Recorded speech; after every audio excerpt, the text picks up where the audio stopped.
Do you struggle to write? I know I do, all of the time. And it's not just staring at the blank page either. It's avoiding it altogether, or waiting for the perfect idea, the perfect mood, the perfect time to begin. But these things never arrive. They never come. They never happen.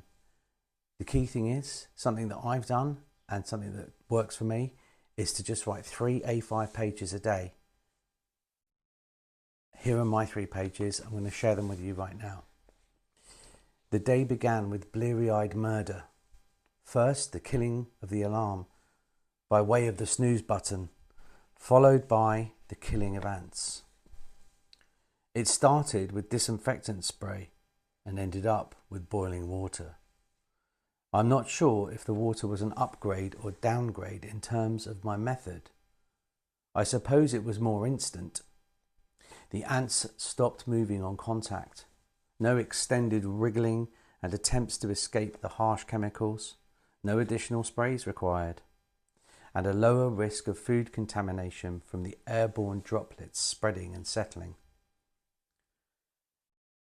H2O at a little under 100 degrees therefore became my preferred method of destruction.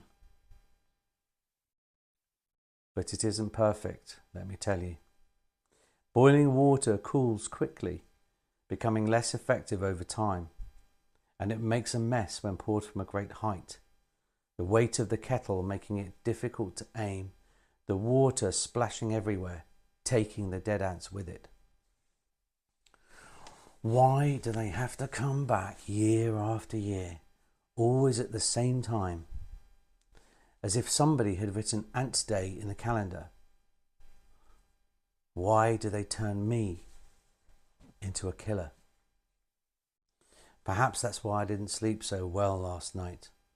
All of this killing has become a daily operation. The mind obsesses, turns to ever more effective methods of extermination, while hunting for the tiny holes everywhere that the little black bugs crawl in and out of. When I find them, I have a tube of silicone ready and waiting to fill them up. Success can only be declared when they don't come back, and they always come back. In a way, I don't know why we don't just let them crawl everywhere, why we don't just allow them to do their thing. It seems to me we are constantly at war with nature, fighting our environment to make it fit around us rather than fitting ourselves to the environment. We're obsessed with controlling nature, pruning and cajoling it when it suits us, stamping it to death and poisoning it when it doesn't.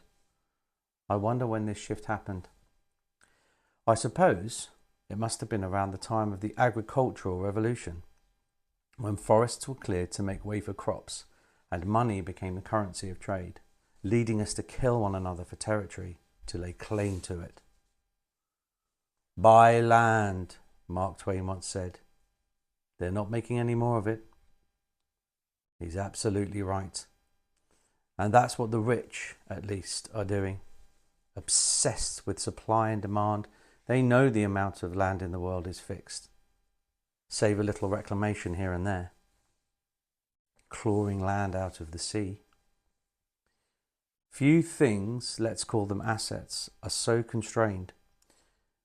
There aren't even many commodities that follow the rules of the land, even though said commodities are mined from the land. Take gold. There's more of it in the ground. And oil. There's more of that too. Arguably, there is a finite amount of both, but for now, supply can be increased or decreased. We know that human hands rest on the pumps that control the output of oil and control its price. Similarly, some prospector tomorrow could strike a motherlode of the yellow metal, release it onto the open market, and hammer down its price. But land? No. It exists in a more or less static quantity, and there's even less usable land than land extant, meaning the pressure is on as the population grows and nature depletes and wars increase. Perhaps that's why all eyes are on the moon. We print money to send people there. We no longer see the moon viewed as a mythical place, the stuff of dreams and nightmares, distant, worshipped, misunderstood, but as new land to be colonized, conquered, a potential launch pad to Mars, a place where other resources exist to be mined. The thrill is gone. The mystique has been terminated by technology. 500 years ago, new countries were to explorers, new worlds, filling inquisitive minds with new ideas and possibilities, filling books with the drawings and names of new flora and fauna. In hindsight, we know that these were not new worlds, but new countries, each subject to the same laws of physics, all surrounded by a single shared atmosphere. To go to the moon or to Mars requires leaving the Earth's atmosphere and existing outside of it. To do that unaided will require millions, perhaps billions, of years of evolutionary adaptation. Or we will have to establish livable conditions, Earth-like atmospheres replicated in these places. As soon as we achieve this, and I think we will, Mars will become a penal colony. It will be the new Australia. Our first genius idea will be to fill the place with murderers and thieves, sheep-shaggers and pederasts. For 2 centuries or more, it will be filled with human aberrations, remotely controlled by draconian overseers at the behest of some earthly government. From there, who knows? After that, after several generations of convicts have carried out the grunt work and laid the foundations, give it another couple of 100 years and the journey will be, I'm almost certain, no more difficult or dangerous than sending a ship from Portsmouth to Sydney 250 years ago. A ship filled with ne'er-do-wells, leering loons and vagabonds, illegal immigrants and ant killers, people just like us. I know it's the weekend when my mind wanders like this, and really, these aren't new, exciting ideas. They're just random, playful thoughts, culled from popular culture. Total Recall, The Martian, Red Planet, Life, Deus. Take your pick from the archives. I know one thing, it's too late to separate my brain from popular culture. So, those are my type 3 pages, and these were the 3 pages as I wrote them. So if I just pop that up to the camera, you could probably see that. So what I did is I sat down and wrote these pages and then I transcribed it. Now what I learned from that process of reading that out to you is that was just, first draft. Now, it's always a struggle to sit down and write when you're staring at the blank page, but I pushed myself through that. I just got going. I started talking about what was going on in the morning. One thing I did do, for full transparency, is I deleted that first paragraph there. I'll quickly read it to you. It said, I wake up and there is unfinished business to attend to. Books started, not read. Courses begun. Hours still to watch or listen to. The diary which is never complete. Pages and pages to fill. Both my dread and dream, depending on what stage I'm at. Now, why did I delete that? Because, and this is probably a good tip on how to write, often when you start writing, your first paragraph or the first bit that you write is usually pretty dull, and the good stuff starts to happen a little way in when you start getting going. So I actually thought that it was a lot better to begin with, the day began with bleary-eyed murder. Now, I wrote that, but it wasn't the first thing I wrote. So often, if you do write your 3 pages and you read them back the next day, just take a look at that. It's a good exercise. Look at the first kind of 5, 6, 7 lines, the first paragraph, and ask yourself, is that more interesting, or is that what comes after it more interesting?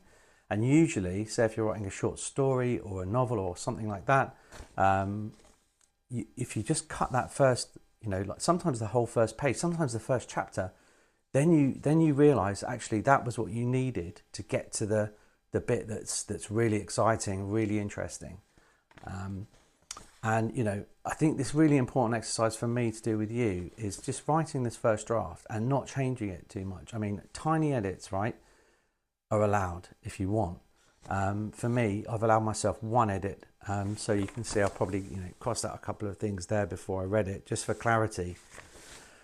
But this was by no means perfect. I mean, you know, I could sit down now and I could probably go through that for the rest of the day and edit it and refine it and condense it. But that's not the purpose of what we're doing here. We're trying to push through our fear to actually get going and get 3 pages down, and then another 3 pages, then another 3 pages every single day. And after 6 months or a year, you'll probably look at your first 3 pages and go, that was no good. And you'll see the improvement. But if you just always keep working on the same thing over and over and over, you'll never improve. You just tie yourself up in knots. You won't really get going, and we want to get going, right? We want to improve. And the only way to do that is through repetition. Your 3 pages a day, every single day, and just keep going. Don't look back, you know. Don't check the rearview mirror. You'll crash the car. Yeah, just keep going forwards. And you know you'll definitely get there, but you'll see that body of work building up over time. What I learned from reading that is how my mind drifted as well. So I was talking about ants and the killing of ants, and that was quite interesting. It's quite gripping. I felt like I was quite enjoying reading that. And then about halfway through, it started kind of drifting off into talking about, you know, assets and gold, and Mark Twain saying, you know, buy land and not making any more of it. And what happened is my mind kind of wandered and went off into a new place, which is perfectly fine. And this is great. This is why you're doing your 3 pages. But I was writing about 2 separate things. I was almost writing two separate essays. One was about killing of ants and, you know, competing with nature. And somehow through, you know, the process of free thinking, my mind then ended up thinking about, you know, gold and oil and, you know, finite resources, and I found myself writing about that and then trying to tie it all up at the end. And that's just amazing, right? I mean, you know, this is what happens when you write a first draft. You know, your mind is just flowing and flying and going all over the place. And that's what happened here. So this one now is done. Those are my 3 pages. I'm going to forget about those, post this video. Hope it's helped you. I'm going to do the same again tomorrow. I'm going to read my next 3 pages. You know, I have to swallow my pride, swallow my shame, you know, get through kind of too much self-analysis and just get it down. That's it. Get it down. That's the thing you got to take away from this video today. Think it, write it, get it down. See you tomorrow.